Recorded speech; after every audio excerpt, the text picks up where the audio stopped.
good evening, everyone. Welcome to our virtual UBCO BFA grad series featuring students who are currently presenting their work in the Emergence exhibition at the gallery, the Vernon Public Art Gallery.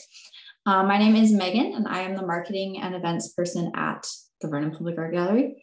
And as a cultural institution, I would just like to respectfully acknowledge that I'm located on unceded and ancestral territory of the Salix people. I would also like to thank Alternatives Funeral and Cremation Services for supporting the gallery and our artist talks. Tonight, I am very happy to introduce to you Stephanie Tennert. Stephanie Tennert, her artwork deals with her quest for identity and the connection to her matrilineal side of her family. In her body of pencil-drawn portraits of her female family members, Tennert carefully captures the likeness of each person superimposed over the maps of various sites in Brazil, a signifier for her mother's Brazilian origin. So a bit of housekeeping before we begin. This talk will be recorded and uploaded to our YouTube channel. So if you feel comfortable, please turn your mic and camera on at the end, and there'll be a question and answer period. I will also be taking questions in the chat if you prefer that route. And without further ado, I'd like to just give a nice warm virtual welcome to Stephanie Tennert. Hello, everyone. Yes, I am Stephanie Tennert. I just recently graduated from UBCO with a bachelor's in fine arts. And I will be covering some of my artwork leading up to what is shown at the Vernon Art Gallery. So right now, or currently, I have 3 portraits that's part of a larger series of 7 on display at the Emergence show in Vernon. And that's part of my Mulheres da Minha Família series, which is the women of my family. And starting off at the beginning, I never intended my art to really just focus on identity, but it kind of grew into something more. And it kind of grew into exploring not just identity and cultural backgrounds, but also geography, the land, food, and history and cartography. Yeah, so starting from the beginning, like I said, never planned to go in this route, but in my 3rd year of my BFA, we were given a lot of freedom going into our drawing classes. And this is the time we were taught to basically explore yourselves and what you want to portray. And I thought this was just going to be one project on identity. And this is actually one of 2 pieces. And this piece is Are You Adopted? And it's graphite on paper. And this basically is an exploration into feelings of disconnection and exclusion. And that is because I am a 1st-generation Canadian, and my mother is Brazilian and my father is German, and I am the only one born in Canada. But growing up, I didn't look like my mom, and I looked more like my dad, and nothing wrong with that, but it created weird occurrences in public. And so this piece basically focused on some of these awkward occurrences with people as well. Comments that would be made because my mom has a darker complexion would be like, are you her nanny? Or are you adopted? And one occurrence exactly was when I was in middle school, and this kind of sat with me, was when my mom went to pick me up with my brother. And because my brother looks more like my mom, they thought that my brother and my mom were my parents. And she was just so shocked because I didn't look like them. And a lot of people couldn't see the familial relation, which was interesting to me. But I feel like if you look at me and my mother, you can see some similarities. But it became like interesting to notice in town, like if you go grocery shopping with my mom, some people would look and notice these little differences, and this occurrence would happen a decent amount. So this kind of follows with this piece, which is part 2 to Are You Adopted? And it's your ex and you don't speak X, what a shame. So one thing I noticed too is that when you grow up, in a different country from where your parents grew up, you might not learn the language of your parents. And that might be for multiple different reasons. And I know a lot of people have a lot of strife with this as well, but I grew up wanting to fit in with the culture that surrounded me. And it's kind of like an awkward situation. And so growing up, my mom was friends with a large community, a Brazilian community in Kelowna, and we'd often drive up to Kelowna. We live in the South Okanagan, and I'd get to meet her friends, and everyone there is from, well, most people are there were from Brazil, but everyone is speaking Portuguese. And they always are accepting, but it's always just a little awkward because you could never participate in that kind of cultural practice. But what was also interesting or a little bit awkward is that in daily life, if people ever saw your mom with you or my mom with me, they would be like, oh, where is she from? Where does she come from? And I'd be like, she's Brazilian. And then they'd ask you questions like, do you speak Spanish? And then you know, like, oh, okay, this is where it's going. But no, I don't speak Portuguese or Spanish. And you'd get these questions like, oh, why don't you speak the language? And it's just start to get very intrusive, and it would happen anywhere. So this kind of came to the forefront, and I thought, why not explore this? Why not explore, like, where do I fit in this Brazilian diaspora in Canada, or really in North America, which is English-speaking countries? And I thought this would be an interesting way to interpret that, as both images are overlaid with patterns on the clothing. It's almost like culture is a performative act, and that these patterns, which are seen in textiles in Brazil or on sidewalks or roadways like cobblestones, I thought it was interesting to play with this type of landscape on top of myself and also show my discomfort. But one thing I also noticed is that when you don't fit into a stereotype or a box of a certain region, people question you. And you'll get questions be like, oh, you don't look Brazilian, or are you really from, is your mom really from Brazil? Where does she really come from? And they start questioning you. And so there's where that uncomfortable kind of depiction of myself is shown. So moving on, after working on those two pieces, my professors really wanted to push me and say, talk more about your identity. And there's a lot more to talk about. And I thought, what better way to do than talk about my familial history? And this piece they're watching is also a drawing. This is with ink and graphite on paper. And this is the exploration of how my parents met. And it has an interesting two-sided story to it, where I incorporate history of Brazil and land as well. But here being depicted is the Itaipu Dam, which is on the border of Brazil, Argentina, and Paraguay.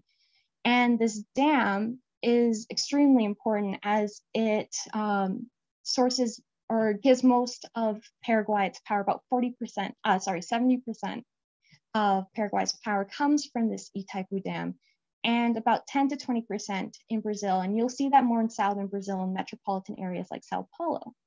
Sao Paulo is important to mention too, because that's where my mother is from, but also that's where my family still lives today. And so some of this power feeds back into this city. And what's really important about this piece is acknowledging the land that it lies on. But also without this dam and without the company that built this dam, my parents would have never met. So when I mentioned my mom is Brazilian, my dad's German, it kind of sounds like a weird connection. It's very far away. And so my dad got a job at an electrical engineering company, Brown Boveri. And with this contract of 4 years, he went to Brazil and he worked as an electrical engineer. And this piece talks about when he helped design, now, if I remember correctly, it's a specific type of transformer, an auto transformer, which helps double the energy output, I believe, from what's being processed in this dam. So my mom was working at this company and she was going to college. And when they met, it kind of, I think this is like the origin story, but what happened is that when this dam was built in on the Itaipu, or the river, the Paraná River, is that there was already waterfalls there.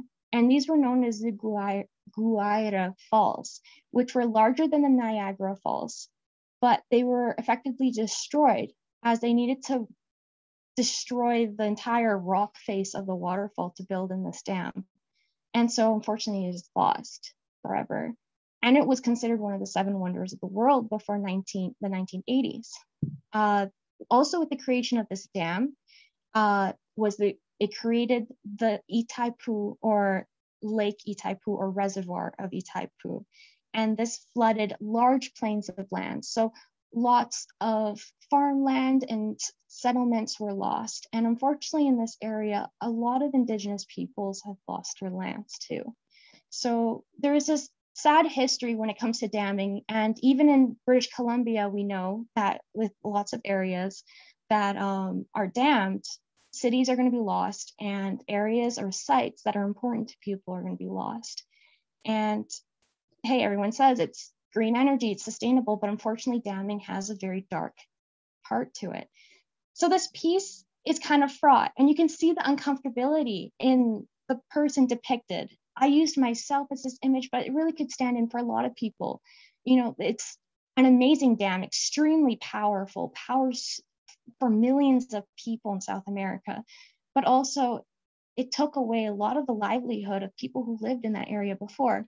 And I decided to continue using pattern in this piece because you'll see there's a ripple formation coming out from the head of the figure. And there's a ripple effect in our communities when communities are affected or destroyed, or when energy is passed on to other communities. So this pattern itself is a design traditionally used by the Guarani people of Brazil, Argentina, and Paraguay. And I wanted to use this piece to acknowledge what happened during the creation of this dam.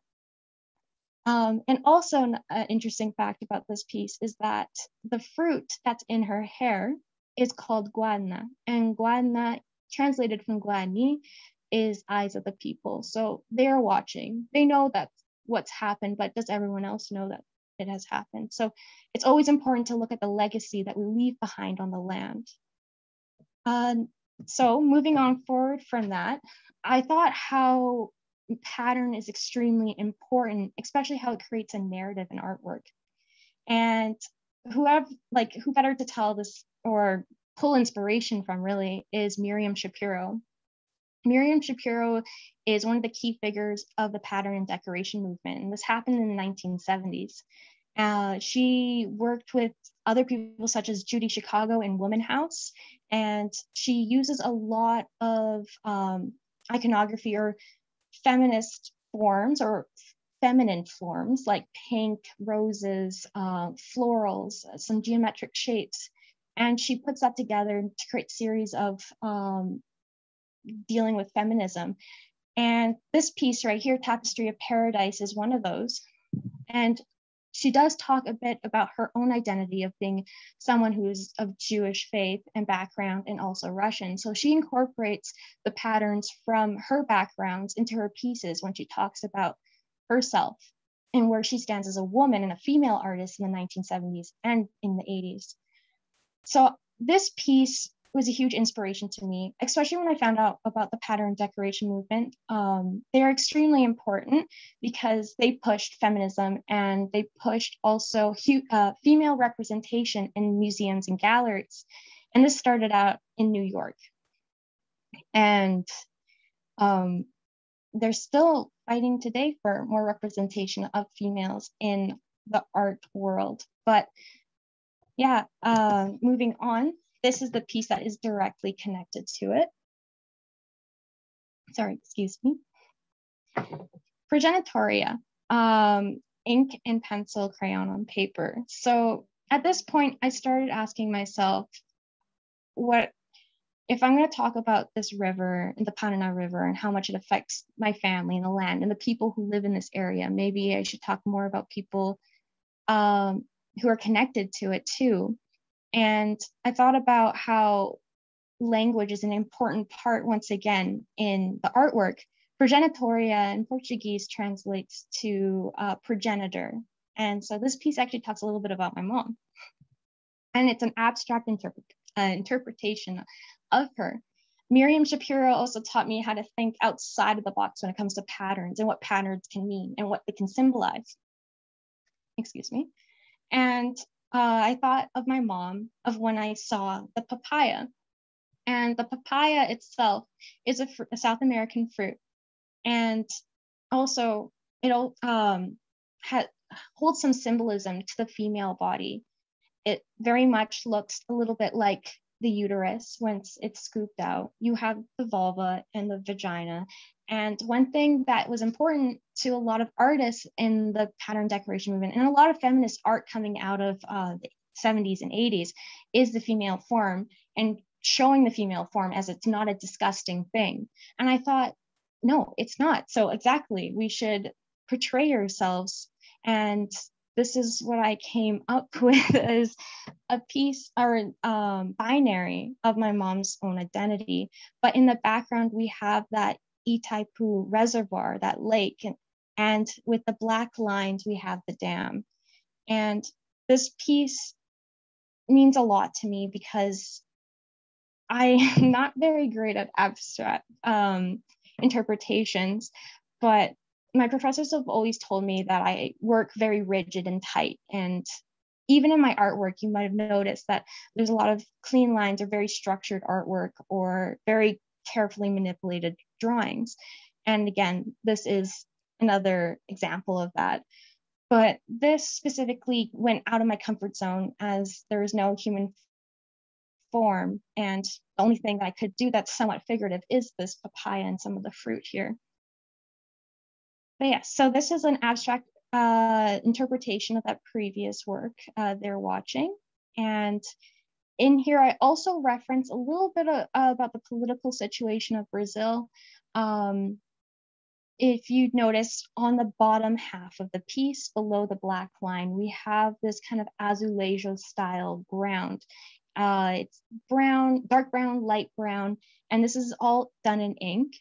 And this actually references the saturated grounds below the dams in Brazil. And unfortunately, when I was working on this piece, at the time when I was working on this piece, there was a horrible event in Brazil. It was the Brumadinho Dam.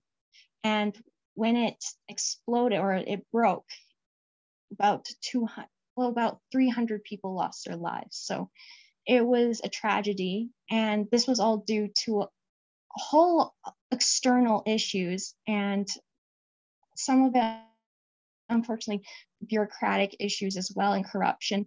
And I wanted to reference that a little bit in this piece just to talk about the tragedy that comes when you don't watch out or you don't service your dams. Just as the dams flooded people's homes and took away their livelihoods and their home and their farms, they can still impact people later in the future. If they're not taken care of, people can lose their lives again. So this is an important part of this piece. Also, in the background on the top, you'll notice there's some bright colors again. And this is just reference to how the bright, vibrant personality of my mom, but also a lot of Brazilian people, and also pulls from a lot of textile designs that you can find in Brazil today. So moving forward with more exploration on pattern was also looking at food and how food is intrinsically tied to culture. I know a lot of people talk about language being tied to culture, which it totally is, but food is extremely important. In this piece, Café da Manhã, Almoço, Jantar e Sobremesa is translated to breakfast, lunch, dinner, and dessert.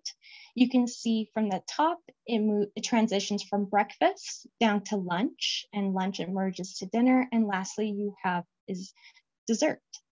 And these are all meals that I've tried. At the time, there was a few that I didn't, and this was another exploration of wanting to get closer to my mother's culture.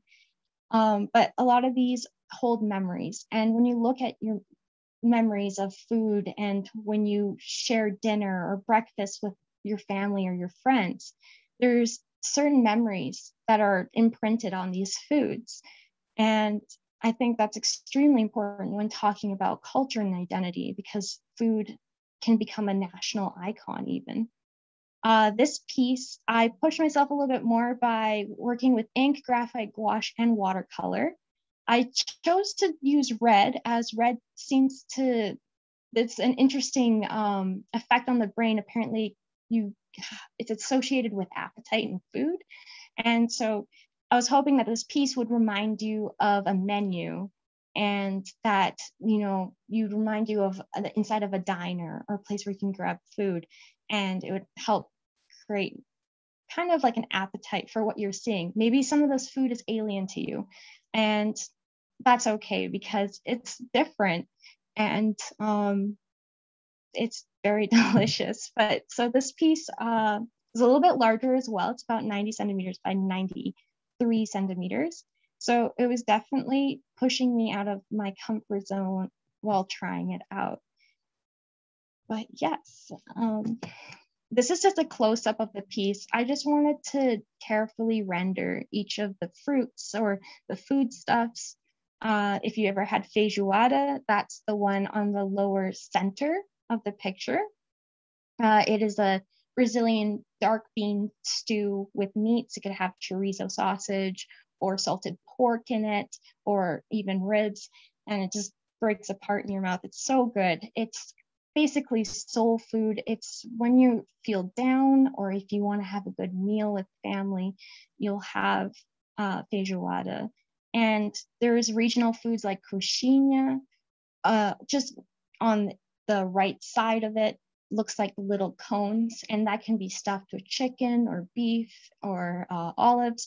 But all these foods help nourish us. And I think that's important to talk about when you're partaking in a cultural act, and when it nourishes you, I think you can appreciate it more, and it can help close cultural bridges for people who might not understand what culture you come from. And I think that applies to every culture as well. So when it came to experimentation of patterns, I also wanted to express that in my printmaking. So in my printmaking, and because COVID happened and we had to work from home, I just basically worked with lino cut. And I made these 15 by 15 centimeter square tiles on paper, and I would cut out a design on a linoleum tile, and I'd place it on a wall. This piece, the title, 149 azulejos on the wall, is a play on the 99 bottles on the wall. But it basically explores the exotification of fauna and flora in Brazil, also foodstuffs. I found that food is a very important thing to talk about. So also its roots in indigenous cultures, and without their, without them really, a lot of our cuisine wouldn't exist today. So I thought that it would be the right thing to do is acknowledge the roots of where it comes from and its history and how that spread across the world. So with this close up here, this is about 9 of the 11 tiles I created this past year. And so you can see all the names on the corner there, and I'm not going to read them all out to you. It's a lot, but each of them reference either an aesthetic style from the history of azulejos, which are Latin tiles, which actually comes from Islamic dynasties way, way back.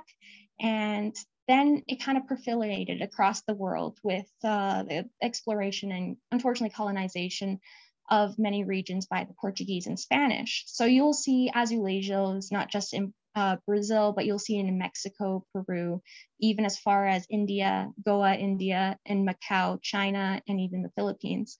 But what I've noticed is that in each region that they settle in, they start to change and they take on local aesthetics as well. And there's specific styles, like there's Art Deco style tiles. So if you ever have the time to look it up, it is very beautiful. I thought for these azulejos, why not make them my own? So while exploring more of the Brazilian culture and its history and also its foodstuffs, I thought it was important to add this and appropriate my own tiles. So I would take original designs and I would change them and add actual foods such as cassava. So I put in the plant of cassava, and that's on the top right corner. And I never actually knew what a cassava plant looked like. All I knew was what the cassava root looked like. And cassava is very important. If any of you like tapioca or boba tea, this is where it comes from. So it used to be endemic to South America, but now is a foodstuff for many people in Africa and in Southeast Asia as well. And it's readily enjoyed across North America as boba tea. But if you do like Brazilian food, or if you know Brazilian food, pão de queijo, which are little cheese balls, you'll know immediately. So it's very important to know where these foods come from to acknowledge their history as well. Also talk a little bit about littering, deforestation as well. In the middle tile, there's two toucans, and you can see that there is a can attached to one of the toucans' beaks, and there's also some plastic wrapping kind of stuck around that toucan. And it's just referencing, unfortunately, litter that happens. And unfortunately, that happens everywhere, but there's this stereotype that Brazil is this beautiful, lush country. And fortunately, every country has to be accountable to the litter they leave behind. I just want to mention the last one here is this bright blue with a yellow in it. It's all about pineapples. And one thing I also want to talk about is talking about the history, again, of the fruit, but where it really comes from. So pineapples, everyone likes to think is Hawaiian, and that's a Canadian invention, but pineapples are actually from South America, and they don't know exactly where, but they think around Central South America. And the only reason why we do think that pineapples come from Hawaii is because Hawaii, along with Malaysia, are actually the main exporters of pineapples. But the original name, abacaxi, which was actually a translation of the Guarani name for pineapple, ibacati. I'm sorry, I just correct that. But abacaxi is the closest term to the original term for pineapple. And so I decided to put that in text on this piece. And that's the only one shown here with text. There is another tile with text, but just says abacaxi brasileiro, just to emphasize that it does come from this region. And it's not Hawaiian. So mentioning again inspiration, another important person is Joyce Kozloff. Now she worked side by side by Miriam Shapiro for a bit in the pattern and decoration movement. And Kozloff usually points out a lot on cartography and geography. She explores the world, and she basically, she's like an encyclopedia, really. She's brilliant. And she talks about the historical and political ramifications when it comes to geography and explorers, and kind of this troublesome history of traveling when saying someone conquered or found a region. It's not entirely true, because people have been living in these regions for thousands of years. And so those people who make the maps kind of have this power over a region, because that's how they display themselves over their own power. And that's what Kozloff mentions in a lot of her pieces. And this is one of them, Calvino, Cities on the Amazon. She mentions in one of her artist statements that when an artist is in when an explorer or cartographer takes a region or draws a region, they place their names, or they place their perspective on a region. So that region, when shown to someone else, if you don't have any other knowledge of this area, it really affects how you see it. So that inspired this piece here, Lago Itaipu, which is a graphite ink and pencil crayon on paper drawing. And this is directly a result of what Joyce Kozloff is talking about. But also at this time, I was learning about portolan charts in my art history classes, and that portolan charts were kept as state secrets by the Spanish, the Portuguese, Italians, and even I believe the Moroccans had their own portolan charts. And it's important to note this because this was their chartered history or their secrets to getting from one side of the ocean to the other. And if you've ever seen a portolan chart, it's full of lines that bisect itself. And it's quite beautiful. And they're very realistic to the actual interpretations of what the world looked like at that time, like the 1500s and later 1600s too. And that's why they kept it as a secret, because they didn't want their adversaries to know about where their possible colonies or were, basically. So I thought about this piece, and I noticed that throughout what I've been showing you, you haven't really seen what Lago Itaipu looks like from space. So this piece I wanted to do is an actual drawn map of the lake or the reservoir. And I wanted to add my own type of portolan chart to it. So I have a compass and I have these lines, but they kind of follow that design again. And it's all inching downwards towards the dam and where all the water would naturally drain down to, because eventually you will reach the Atlantic Ocean. But this water is stopped, and because of this Itaipu Dam. Also, what's important to note is that portolan charts were very artistic. They were filled with art in the borders. This one doesn't have so much art, unfortunately, but it once again references the papaya. And so this is, again, my mom's just showing up in the corner. I guess I like to mention her a lot. But I wanted to also make a note that each city that's being depicted in this region, they're all real cities as well, have the native fruits attached to it. So there is passion fruit or cashew apples or sour sops or sugar apples. And these are all fruits that people eat commonly down there, which might be strange to some people up here. So I thought this was an interesting moment just to talk about how, once again, food is very important to a culture and where you're going. This piece is also mostly done in ink. So it was a very laborious process. But it was, I think it also is important to mention that since it's done on paper, the materiality comes into play because it echoes the old portolan charts as well. And the nature of this paper, I believe it's BFK Reeves, is just very fragile and soft, and it's mostly meant to be framed and put away, but it just feels like textile or fabric. So that piece basically kind of gave birth to my series that I'm going to talk about now that's currently at the Vernon Art Gallery, the Mulheres da Minha Familia, Women of My Family. So there's those three portraits there. This one is not in the Vernon Art Gallery, and this is my mother's portrait. And I thought it was important to start off with her. It was also the first portrait I did in this series of 7, mostly because I wanted to draw someone who was familiar to me. And so this is Maria Parasita and Hosh Dali. This is a colored pencil on paper drawing. And I just have a portrait of her, and overlaid is the neighborhood of Hosh Dali in Sao Paulo. And my mother did not want this map at first overlaid on her.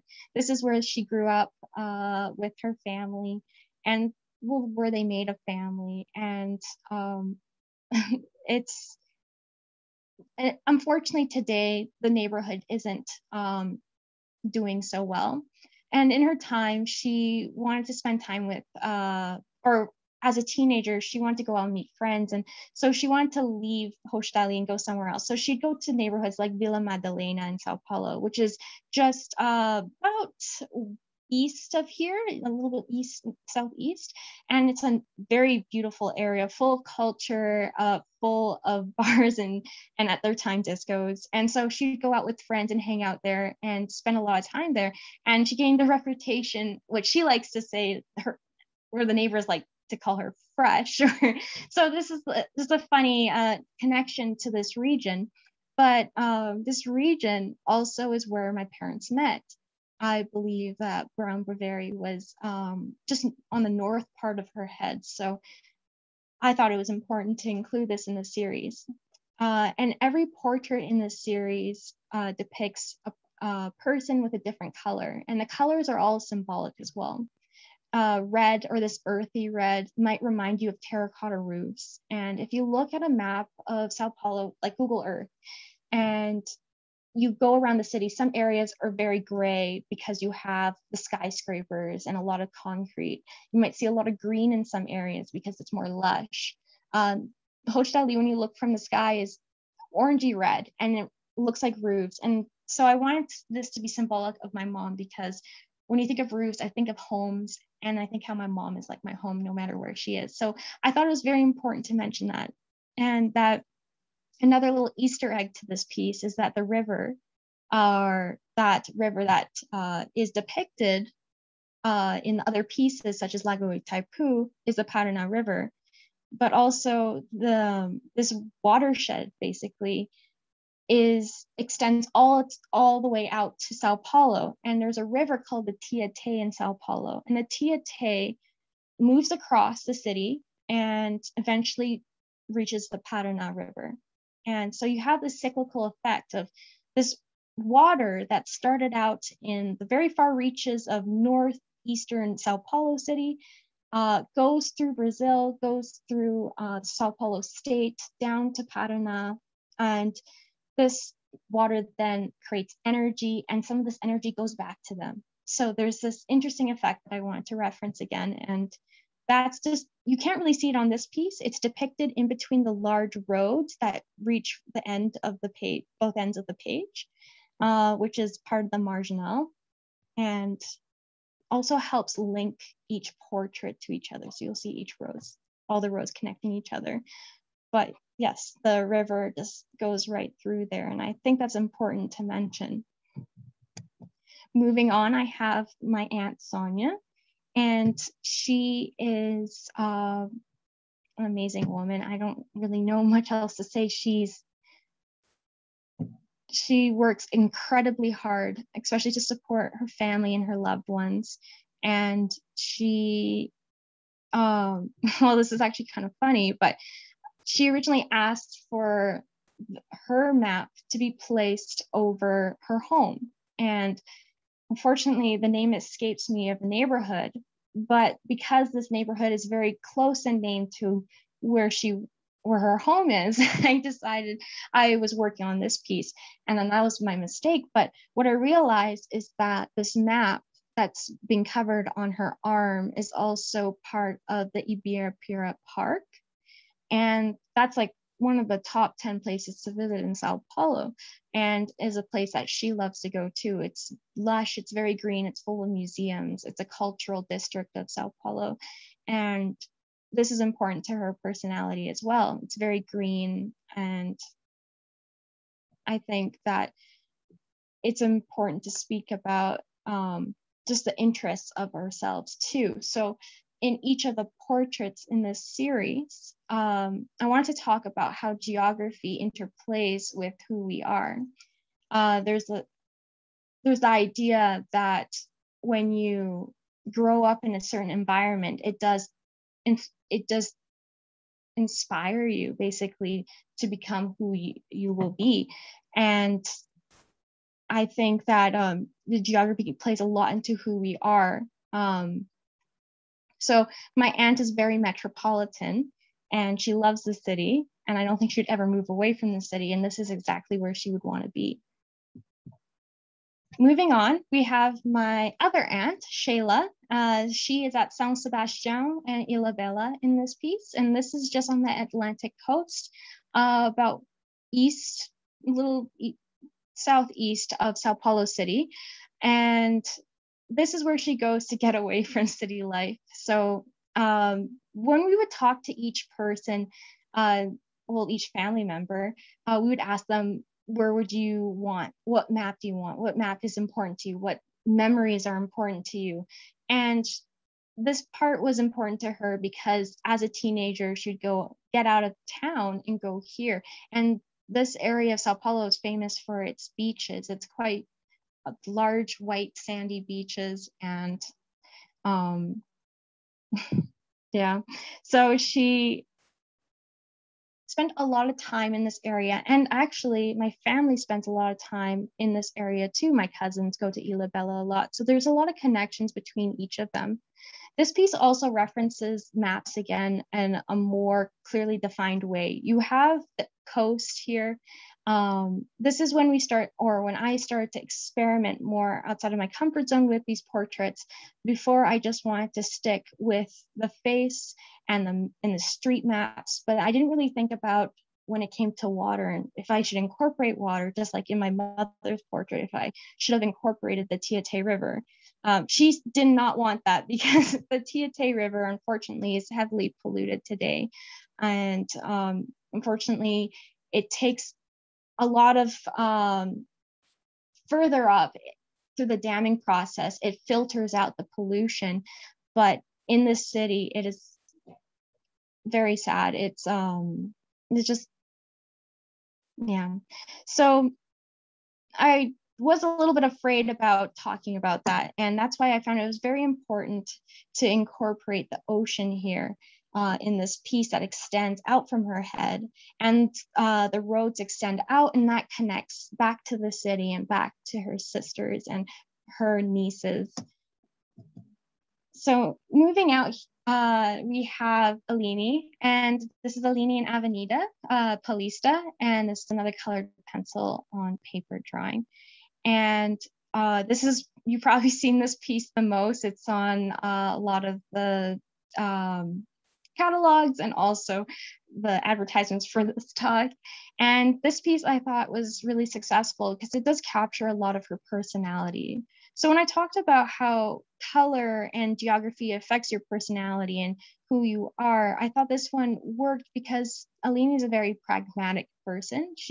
Growing up, she was extremely studious and she worked really hard, and she got into one of the most competitive universities in Brazil, which is called USP. And USP is a federally funded university and for the state of Sao Paulo. And so they have these very rigorous entrance exams to get in. And she was able to do it, and she's going into law. And this area of Avenida Paulista is rooted in culture and history. This area made its money in the trade of coffee and also sugarcane, I believe. And it's also, for that reason, dotted with many, many important museums. And one of them is MASP, which is the Modern Museum, or Metropolitan Museum of Sao Paulo. I might have gotten that wrong, but it does house the largest collection of art in Latin America. And that's an area she goes to a lot. So this kind of grid effect explains her, and also you see her kind of personality showing through her facial expression as well. She's quite smart and mischievous as well. Next we have is her sister and my cousin, Sophia.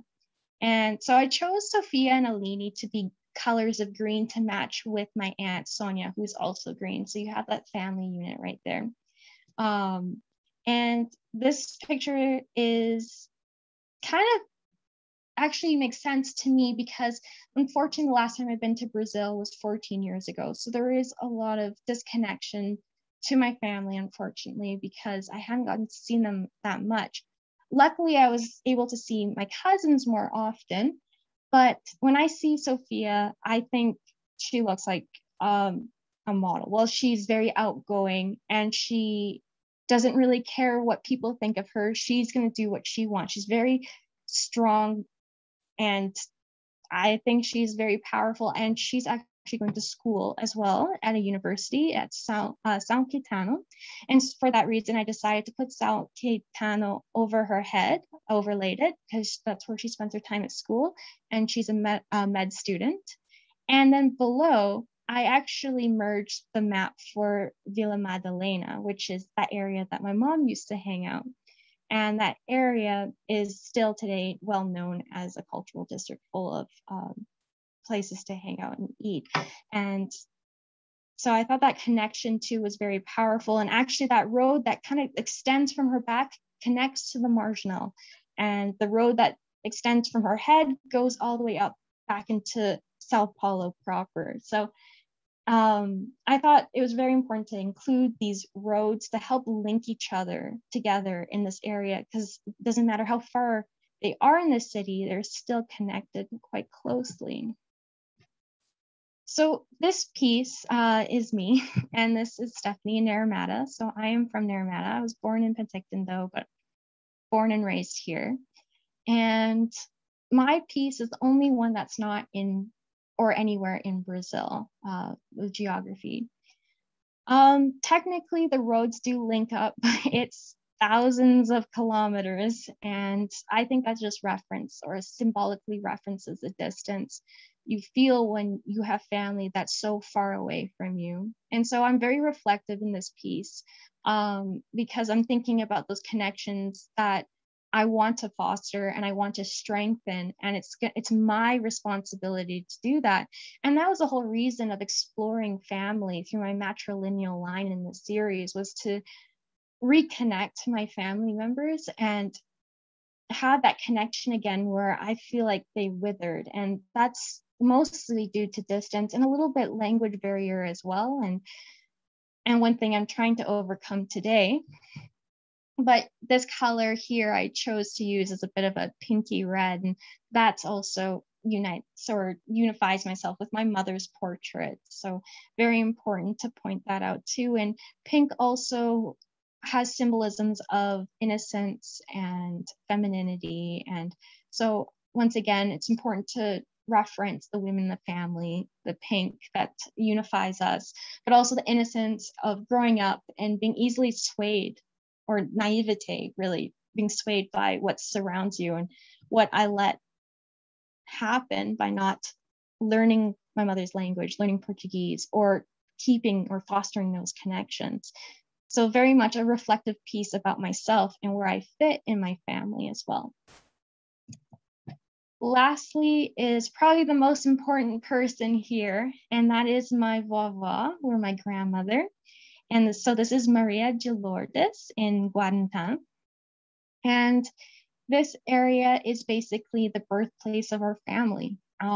Just like I chose Hoshtali for my mother, where she met my dad, Guantanamo is a little town, 6,000 people, about 4 hours northwest of Sao Paulo, and actually follows the Tietê River. So there's an interesting connection once again with the river there.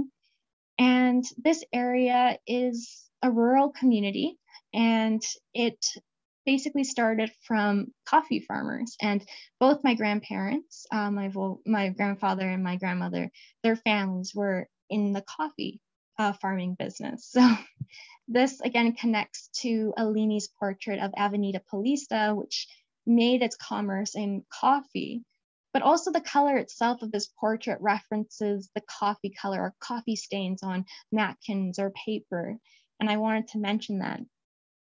Guantanamo is not where she is born. She's just born a couple cities away in Presidente Alves, but this is where she met my grandfather, who was also born a couple cities away, and they got married here. And this is where they started their family because my uncle was born here. And then they moved to Sao Paulo City and to look for better work and to start our lives and have a home.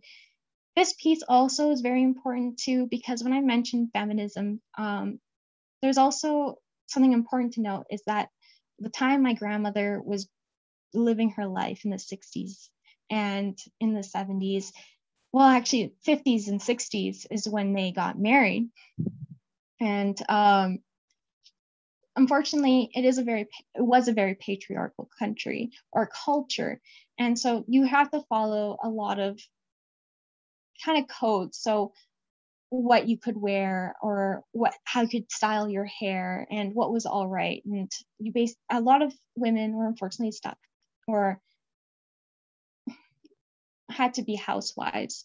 And my grandmother was a housewife, and there's nothing wrong with being a housewife, but that was her life. And she had a large family, and now that time has passed. Her kids have grown up. They have kids of their own. She lives in an empty nest with her husband. So now she can go to the beach and enjoy some caipirinha, which is a Brazilian alcoholic drink.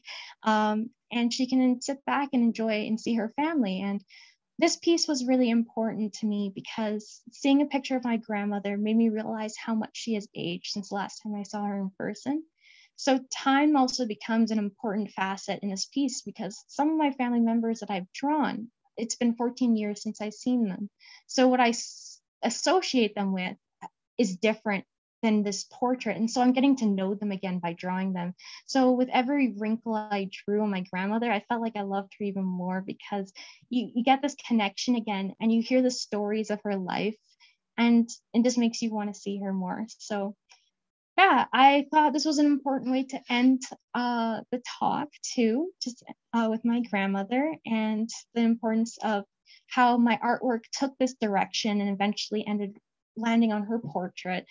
Like I said, I never expected it to go this way. And yeah, I guess I will open it up to any questions or comments. Thank you very much for listening. Thank you for sharing that with us, Stephanie. That was amazing. I do have a question right away, I guess. I was just wondering, all these portraits, you say the roads link up. So did you have that in mind when you created them, and have you laid them all out together in a sort of way that they do all connect? Very good question. So some of them almost link up. Unfortunately, there's still a lot of distance between them. But to answer your first question, I did not think of the roads. This was something that came through some experimentation. Starting off with my mother. Starting off with my mother, the road was this large road that bisects her was never part of the piece. And by the time I had the second portrait done in the series, my aunt, her roads weren't included either. And it was until I moved on to my second aunt that the roads became important. And this was something that was brought up in critiques in class.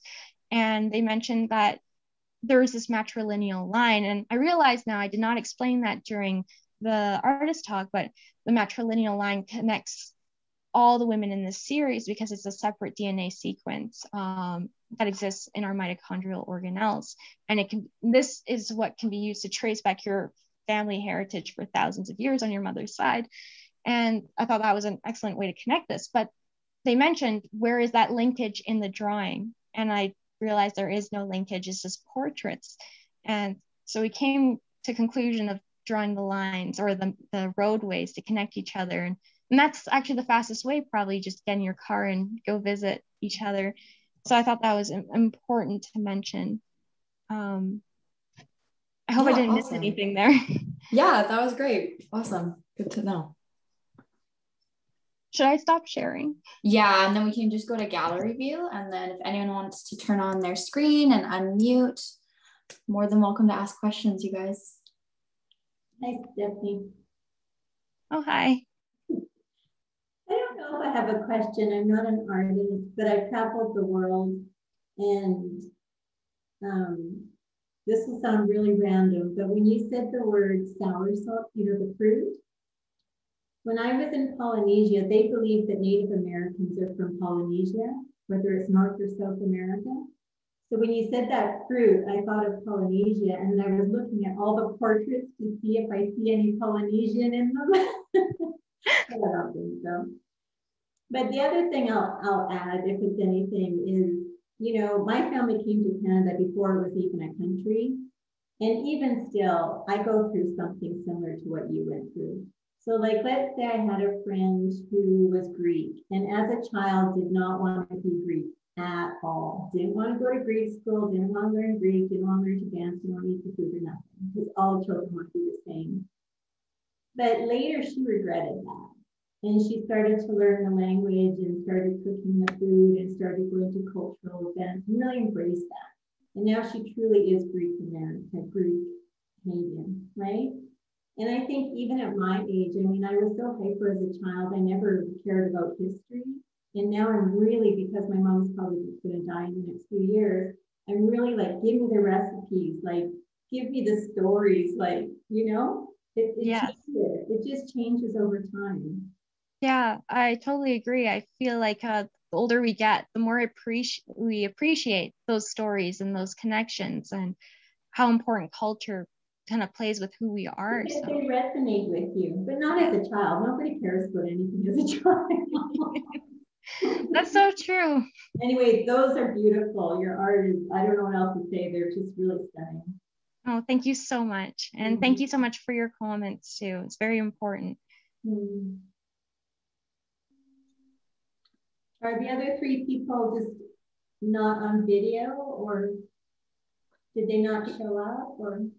They're there. If you guys want to open up your cameras or your mics and say anything, feel free. You don't have to though. It's open for whatever you want. I'll give it one more minute here if anyone has a question. Well, you can say something if you want. I don't know. No, other people?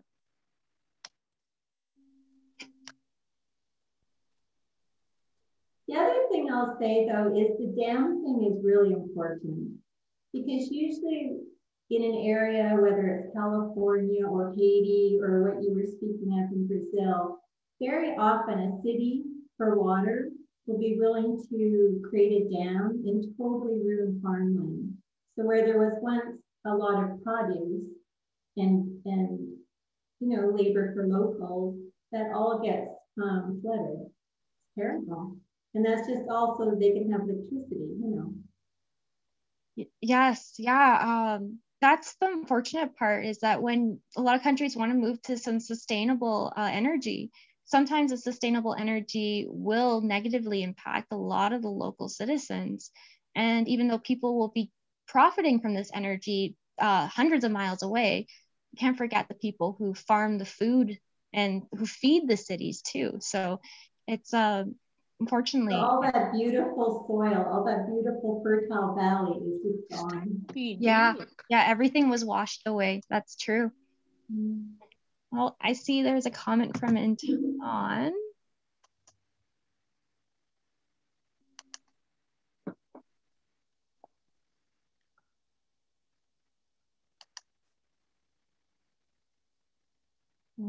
Oh, good question. Yeah, so I'm just going to read out this question here again. My question is, do you think it's possible to fully decolonize and reconnect with home cultures as people, children who have been, who have immigrated to Western countries, part of the diaspora?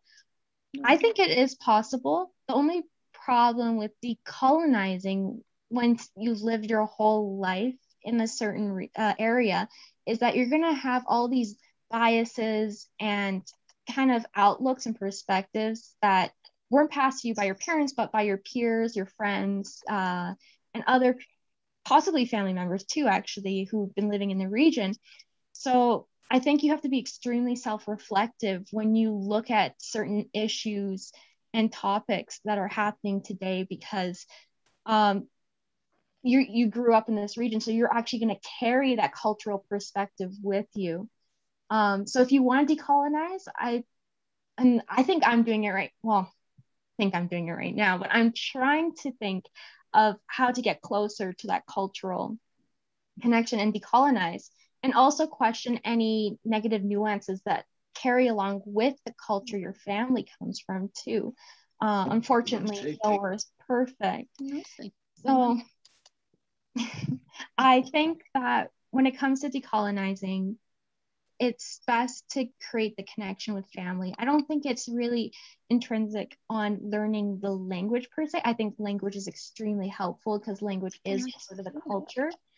But I think what's important is to forge those connections and probably revisit where your family comes from and partake in those communities too, like when it comes to festivities and stuff, and learning from elders too, when it comes to your grandparents or other members of your family or aunts and uncles that hold those cultural practices. It's important to hear their stories and carry that with you. And I think that's the step in the right direction. I don't know if it's 100% right to decolonize, but thank you again for that question. It's really good.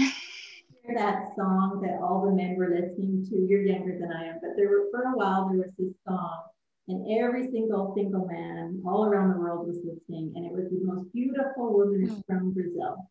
Did you know that song? It turned out that she was a German woman who lived in Brazil, but they thought of her as Brazilian because that's where she lived. So there must be quite a few German people then that lived in Brazil. Maybe not just the father. Yeah, know that in the southern states of Brazil, there was a lot of kind of Central and Eastern immigration. So a lot of like Germans and some Polish and even like Ukrainian people moved to like these very southern states because the climate was more similar to their climates back home. Yeah, I have yet to meet someone who's actually, no, that's not right. I do know someone who's Brazilian and German, so I'm a liar. But Tom Brady's wife. Did not know that. Mm-hmm. That's really Giselle Bundchen or something like that. Brady something. Oh, yes, that name sounds familiar. She's a model, right? Yeah. Oh, what is that song? Oh, sorry. What was that song that you were mentioning? If you Google like the most beautiful woman in the world, I'm sure it would come up, but it's like something of Impa or something like, I can't remember, but literally if you just Google a song about the most beautiful woman in the world, it might have a word. Garota de Ipanema. Oh. I think Sita answered that. Garota de Ipanema. É Garota de Ipanema. Eu não consigo. I can't turn my video, my camera, just my microphone. That's okay. But I know which song she's talking about. Is Garota de Ipanema? Aquela que fala: olha que coisa mais linda, mais cheia de graça, é essa menina que vem e que passa. Yeah, exactamente. There's many songs that are really brings a lot of that brought Brazil like to be known in the world, especially like the culture, the music. Pelé, sadly Pelé. I don't like to compare football with Brazil though. But football is it's soccer, no? Brazil we say football, we don't say soccer, but it is like it's in the blood. It's really in the blood of Brazilian. They will kill for a good soccer game, the World Cup and on, you know, it is in the blood of the southern people there. But as Stephanie said, I really kind of after learning all this, when I saw the finished work, what she meant to, you know, to say about her work she chose to do in the final year of UBCO, is the connection she was trying to get with her relatives back down in Brazil. Unfortunately, every time we tried to go to Brazil, she couldn't go, because when I could go due to my work, I could go just in the winter time. And she couldn't leave high school. She couldn't leave middle school. And it was like going every 4 years and 5 years, and she was growing up, and she missed a few opportunities to visit her relatives, and it's the distance too. It's not always affordable for them to come up here as well. My sister Sonia, with her 2 daughters, Aline and Sophia, and her husband, they made a way to come to see us in 2014 though, but they were here just for a weekend, believe it or not.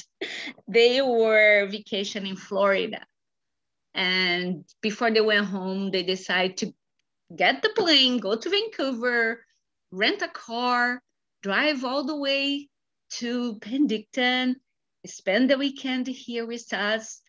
And Monday morning, drive back to Vancouver, spend just another day there and get the plane back. So for them too, it's hard for being here. It's, it is what it is. It's the distance. It is possibilities too, like everybody work, everybody goes to school, and sometimes it's just not possible. So we do what we can. And I was a little bit taken, like a little bit aback to what is Steffi when I read her article about her work. It's actually doing her portraits. She was actually trying to get the connection that she missed. And I feel a little bad, to be honest. Don't feel bad. Don't feel bad. It's no I feel like I was not not able to give it to my daughter part of me, part of my culture. But it's tough. You yourself, right? You marry, you try to learn 2 other languages besides your own, was like trying to learn German and then and fitting in North America culture first in the United States, then moved to Canada, which was similar, but you had that culture. Myself, I had been struggling with the culture, language, lifestyle, raising my children away from my parents, which was in our family, we all grow together, we all stick together. It's not something that in Brazil, we, like the kids here finish high school and they open the wings and they fly away, right? In Brazil, they stick together. In Brazil, families stay together. Actually, I left my parents' house when they get married. And that goes for everyone in my family. We don't just finish school and get out of the house. And we stay there until we marry. If a boy or girl, it's the culture. We stick together. So I was the first one who left the country at the age of 24, exactly age of Stephanie today. I was married and I was finishing school. It was my last year at college. I got my results school December 11th. I got my final results. I made it. And December the 13th, 1984, I was leaving the country, going to Germany. So today I think, what have I done?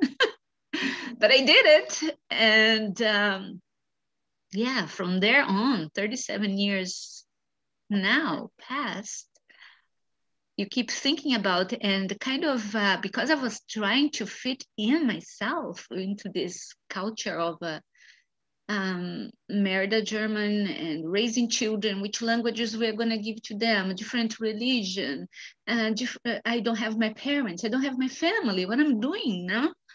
And then you just keep going on and moving on. And then suddenly we move up here to Canada. And then Stephanie was born. And then I have 3 kids and try to fit everybody's needs. So you kind of forget a little bit about culture, teaching your children where you came from. And as long as you know you have relatives in Brazil, like my sister and I, we always talk about, I said, I think what I have seen kids in Brazil and as well here, when the parents passed away, the kids basically is gonna lose the touch with the relatives if they live in a country where they don't talk too much. So we made a promise to each other to keep our girls connecting. And that's what I'm doing. I try my best to make my kids to be connected down there. I tried to teach the language. They didn't quite need it, like, had the meaning of, say, what do I need to speak Portuguese for? Nobody cares to speak Portuguese here. He's English, he's French. Let's speak German or do something, but nobody want to learn Portuguese. So it kind of, you go pushing back until the day that thing says, okay, that's what they want, right? As long as I keep telling them, you are Brazilian, you should now speak the language, you have the citizenship. But it is what it is. And but then when I saw the work, Steffi did a marvelous work of drawing the women of her family, and they start to read, I was really kind of shocked. And I said, oh my gosh, really? I missed that. And I don't know if because I was too busy and the kids didn't want to learn and you were pushing back until this became a normal kind of life. English language took over, culture took over. You try to live your life with your friends and bring a little bit of culture when you are together. My kids, my friends' kids are the same. Kind of, they live their life here. So, yeah, but I like the work she did. And I wish all the best to her. And I really hope she's gonna do a great job. And I'm sure she will do a great job. And let's see what's reserved for her. But yeah, congratulations, Stephanie. I'm sorry, I'm speaking too much. It's good you don't get to see me. I do speak too much. My side of Brazil is also Italian and we speak too much. Sorry. Okay. I thought that was great. Thanks for the story. I loved it. Welcome. I promise don't speak anymore.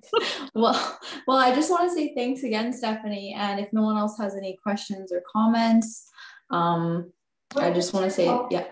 When you're posting your art, are you hoping to sell it or just show it, or what are your goals? I do, yes. I would love to see this artwork go into some more galleries. I would really love to be a practicing artist. It's scary times right now, but I just need to be vigilant and apply. I do hope to sell art too. If anyone's ever interested in any of those azulejos, I've been printing a lot of it. Sorry? You have a website? I have an Instagram and I post some of my art there. I have to post a little bit more, but if you're ever curious about anything, I can post my link here for you. And then you can always directly message me from there. Just 1 second, sorry. I can just get it up here. I saw something earlier today that popped up on the screen and it was called Square something, where people easily make a website. Have you heard of that? Oh, I think that might be Red Square or something. I think I know what you're talking about. I just posted it here. So if you're curious, I still need to post a lot of art, but if you check my highlights, most of my stuff's up there too. And Stephanie, if you want to tag yourself in, I'll post your video sometime tomorrow or next week. If you want to just tag yourself so that people can be able to access your Instagram, we can do that, of course. Oh, for sure. Yeah, thank you. And sorry if I was ever incoherent during the talk. Sometimes I feel like I speak faster than I think. No, you were very good. Oh, thank you. Hi. Hello. Hi. Sorry, I don't know can you hear me? I can hear you. Oh, perfect. Hi, sorry. I joined in a bit late in this conversation just because I had prior engagements, but I'm really glad that I did. The first thing I wanted to say was just congratulations. It's been a hard year and I know how hard you worked on this degree, and it's amazing that you've kind of graduated during this time and produced such wonderful artwork, Stephanie. I just wanted to share a few things. When you were speaking about your Aunt Sonia and her urban living, that really resonated with me about how much we talk about the Dust Bowl and just it was really nice to hear that. I just wanted to know what your kind of next steps forward are in terms of whether that's reconnecting with your family or any other artistic ventures that you are? What do you have planned? What's next? Oh, thank you so much. Yeah, so I actually applied for a couple grants, well, awards, and I'm hoping that if I get one of them, I can actually travel down to Brazil. And it's all about my artistic practice and exploring down there and reconnecting. And if I can, and I certainly hope if I do win it, and I will, oh no, if I do get it, I will go down there. And I plan on making a series similar to that Lago Itaipu, which had all those triangles and it had the big reservoir. I want to do a series about the pollution of the Tietê River and how every dam, because it's extensively dammed all the way back, like all the way to the ocean, like outside of Brazil into Argentina.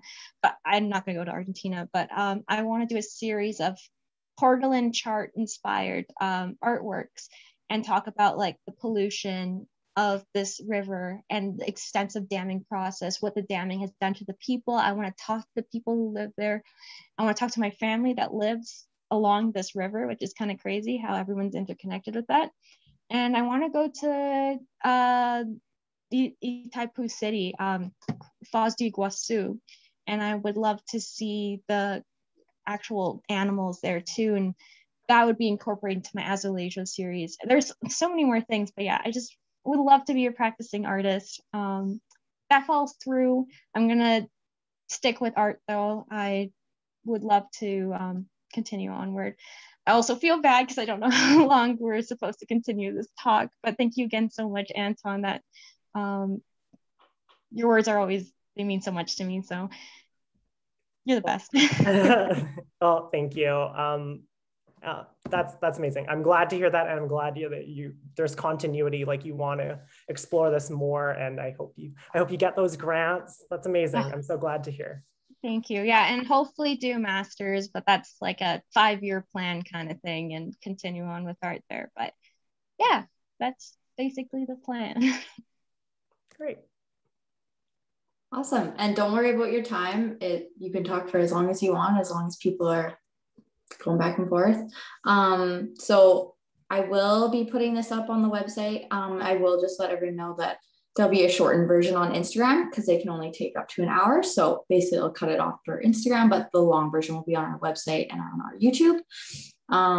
Yeah, if anyone else has anything else, I'm going to say thanks again, Stephanie. That was amazing. I really enjoyed your talk and learning more about your artwork in general, because I think, yes, I've seen the 3 pieces in our gallery, but your work as a whole is very powerful, and seeing your whole exploration throughout this year it was really cool. So thank you.